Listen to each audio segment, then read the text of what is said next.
N'a salué Games Joseph, qui c'est une légende dans la presse sportive. Mon cher, félicitations pour plusieurs initiatives que vous prenez pour parler football, pour encourager les jeunes à jouer football, pratiquer sport en général.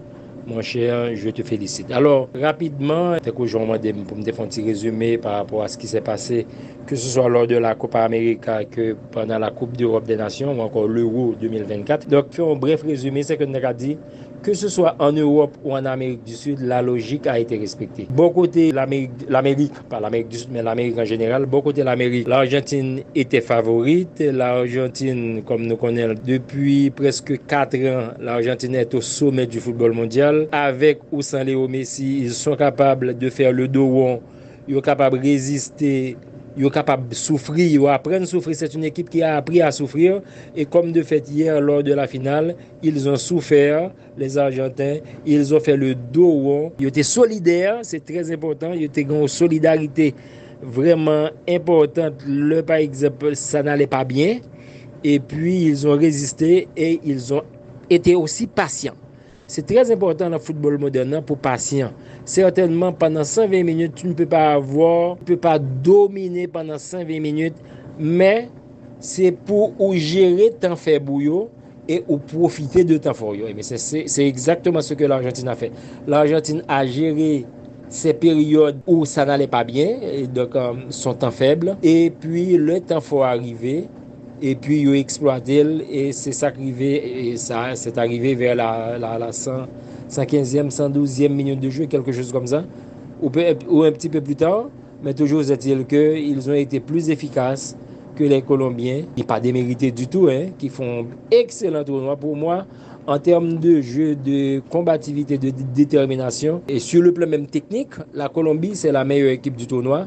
Mais au niveau de la générosité, de l'implication défensive, de la volonté de vaincre, et il faut croire qu'avec le succès de l'Argentine, donc nous pouvons dire facilement que l'Argentine était meilleure. Eh bien, donc la logique a été respectée. Évidemment, ce qui est important, c'est que l'Argentine est sacrivé Léo, évidemment, nous pas content que Léo blessé. Nous sommes capables de dire c'est son bagage qui prend un côté positif là-dedans et il a gérer là avec une forme de résilience, se dire que sans Léo, on est capable de gagner. Et comme de fait, ils ont gagné une finale avec Léo qui a joué pratiquement un bout de match, blessé. Et d'accord, on dit que Léo n'est pas en forme du tout parce que non seulement Lévin prend grave blessure là pendant le match là, mais tout, il était sonné physiquement, il n'est pas à point du tout. L'entonnoir, nous, monsieur jouait son match sur 2 jouer. Donc, et puis à l'arrivée, ce qui devait arriver arriva. Léo est sorti de la rencontre et puis l'équipe a continué solidarité, ils ont organisé et puis ils ont gagné. Je pense que c'est une très bonne chose pour la continuité de cette équipe d'Argentine, très jeune, pas aussi jeune que celle de l'Espagne, mais quand même très jeune.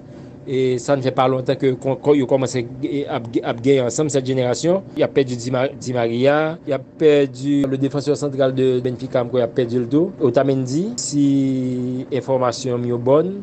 Mais c'est quand même une très bonne chose de pouvoir jouer et gagner un trophée majeur sans l'implication totale de Léo. Évidemment, mon bras dit psychologiquement, Léo était là, ça a servi à quelque chose. Je ne dis pas le contraire, mais sur le terrain, on a senti que l'équipe avait pris, je dirais, un peu de son autonomie en jouant sans la présence de Léo. La logique est respectée, bravo l'Argentine qui continue de gagner, et pas des matchs, mais des trophées, et 4 trophées dans une fourchette de 3 ans. Ça, il faut le faire.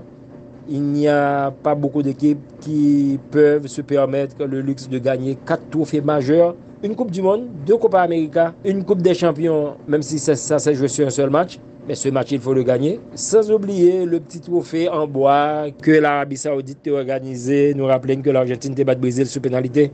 Ça, c'est une autre histoire. Mais de toute façon, ce trophée, qu'on le verra ou non, il est en vitrine en Argentine. Ensuite, il y a eu l'Euro 2024. Et puis, c'est la consécration de l'Espagne, la consécration du football, la consécration d'une équipe jeune, volontaire, déterminée et la consécration surtout des talents, quoi.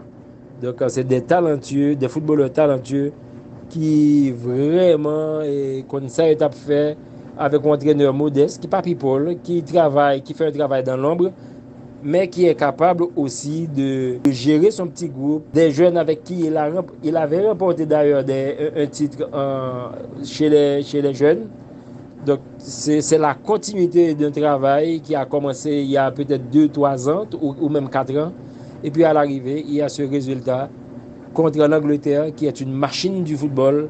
On connaît l'équipe anglaise avec des joueurs qui jouent dans les meilleurs clubs au monde, que ce soit Chelsea, City et même Real Madrid, etc. Donc à l'arrivée, il y a cette détermination, cette folie de vaincre, ce football nonchalant et avec des gamins de 16, 17 ans. Donc, et puis à l'arrivée, il y a ce résultat. Ça, il faut le respecter. Il faut rendre hommage à ce type de football. Un football vers l'attaque. Un football basé sur le regroupement défensif quand le besoin se fait sentir. Et puis à l'arrivée, il y a ce trophée. Donc bravo à l'Espagne. Games m'oblige à rester là.